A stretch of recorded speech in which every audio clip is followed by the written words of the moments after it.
வணக்கம் நண்பர்களே, உங்களை இந்த லேர்ன் இங்கிலீஷ் இன் தமிழ் யூடியூப் சேனல் மூலம் வரவேற்பதில் மிகவும் பெருமிதம் கொள்கிறேன். நாம் இப்போ பார்த்துட்டு இருக்கிறது என்னென்னா ப்ரிப்போசிஷன் ஆஃப் டைம்.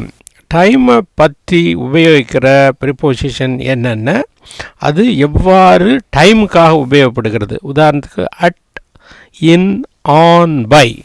இதனோட உபயோகம் என்ன என்பதை டீட்டெயிலாக இந்த தொடரில் பார்க்க போகிறோம். இது ரொம்ப சுலபந்தான், ஆனால் கொஞ்சம் கவனமாக கவனிக்கணும். இப்போ உதாரணத்துக்கு எடுத்துக்கிட்டோன்னா, இப்போ அட்டுனா என்ன? அட்டுனாலும் அதோட மீனிங் இக்கு என்ற அர்த்தத்தில் வரும்.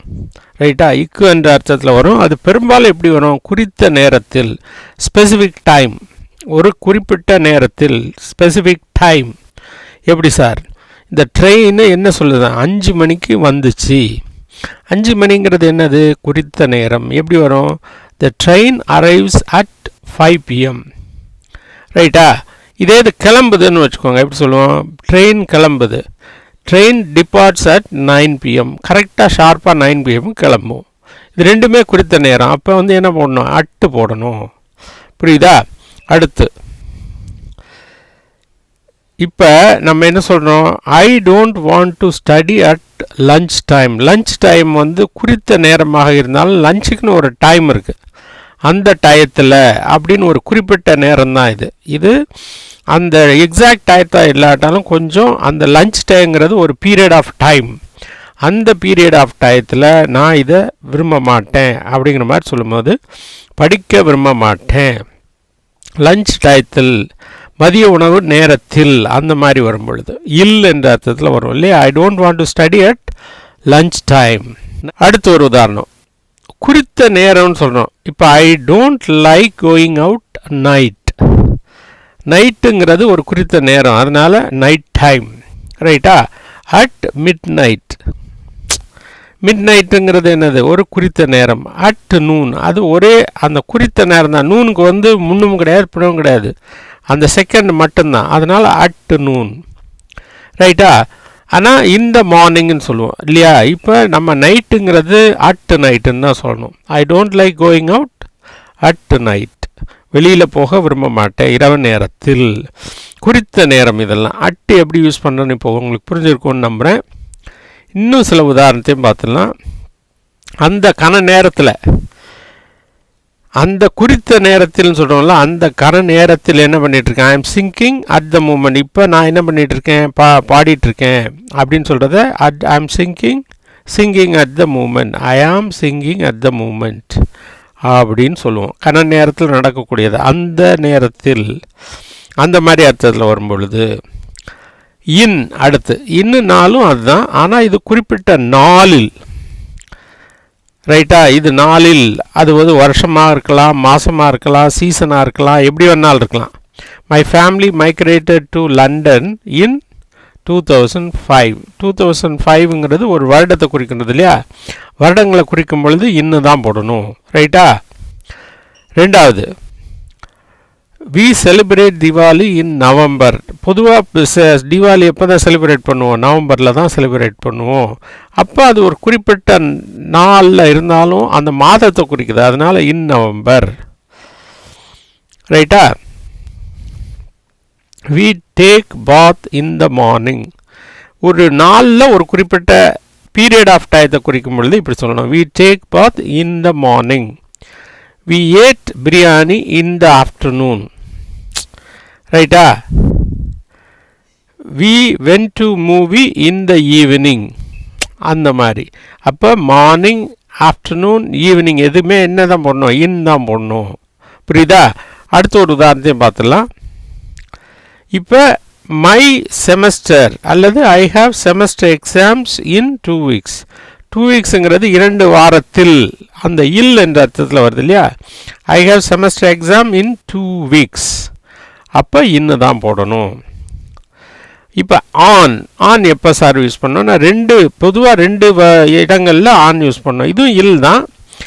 ஒன்று அந்த கிழமை, திங்கக்கிழமை, செவ்வாய்க்கிழமை, புதன்கிழமை, அது கிழமை இருக்குல்ல, அதில் தேதி 28th 29th அந்த மாதிரி தேதி வரும் பொழுதும் எப்போ ஆன் யூஸ் பண்ணணும். I won't go home on Monday. இவர் என்ன பண்ணுவார்? வீட்டுக்கு போக மாட்டார். மண்டே ஃப்ரெண்ட் ரூம்லேயே தங்கிடுவார். அதை எப்படி சொல்கிறான்? I won't go home on Monday. அல்லது my exams is on Tuesday அப்படி சொல்லலாம். ரைட்டா? My birthday is on 28th April அப்படி சொல்லலாம் இல்லையா? அடுத்து ஒரு பொதுவாக பை எப்போ யூஸ் பண்ணுவோம் சார்? பைனா ஒரு நிகழ்ச்சியோட முடிவு நேரத்தை தோராயமாக சொல்லும்போது, நான் 5 மணிக்குள்ளே வீட்டுக்கு வந்துடுவேன் அப்படின்னு சொல்லுவோம்ல, அந்த மாதிரி. My birthday party will finish by 6 PM. ஏன்னா பர்த்டே பார்ட்டி என்ன பண்ணும், 6 மணிக்குள்ளே முடிஞ்சிடும், 6 மணி வாக்கில் முடிஞ்சிடும் அப்படின்னு சொல்லும் பொழுது. இதை பாருங்கள், அவங்க என்ன பண்ணுறாங்க, we started warming up at the start of the match. நீங்கள் மேட்ச் ஆரம்பிக்கிறது அந்த கணப்பொழுதில் அதோட முடிஞ்சு போகுது. ஆரம்பிக்கிறதுன்னு சொல்ல மாட்டோம், அந்த டயத்தில் ஆரம்பிச்சிடுவோம் இல்லையா? அதனால இதை எடுத்து போட்டிருக்கோம் அட் த ஸ்டார்ட், அந்த கன நேரத்தில், குறிப்பிட்ட நேரத்தில். அதனால் we started warming up at the start of the day அப்படின்னு சொல்லணும். இதே என்ன பண்ணுவோம், இதை பாருங்கள், we got the refreshment in the middle of the match. இப்போ ஸ்டார்ட்டுக்கும் எண்டுக்கு இடையில் இருக்கிறது எல்லாமே என்ன தான், மிடில் தான். நீங்கள் 5 மணி நேரம் விளாண்டாலும் 5 மணி நேரம் என்ன தான், மிடில் தான். அப்போ வந்து நீங்கள் at the middle of the மேட்ச்னு சொல்ல முடியாது இல்லையா? அது குறிப்பிட்ட நேரத்தை குறிக்காது, in the middle of the match. அதனால் we got the refreshment in the middle of the match. வின்னு போடணும், மைன்னு போட்டிருக்கேன். We got the refreshment in the middle of the match. அடுத்து இது என்ன பண்ணோம், we got the trophy at the end of the match. Match முடிஞ்சதுக்கப்புறம் என்ன பண்ணுவாங்க, ட்ரோஃபி கொடுப்பாங்க இல்லையா? We got the trophy at the end of the match. அது ஒரு குறிப்பிட்ட நேரம். ரைட்டா? அப்போ ஆரம்பிக்கும் போது at the start of the match, in the middle of the match, at the end of the match. புரியுதா? இப்போ என்ன வித்தியாசம் புரியுதா உங்களுக்கு?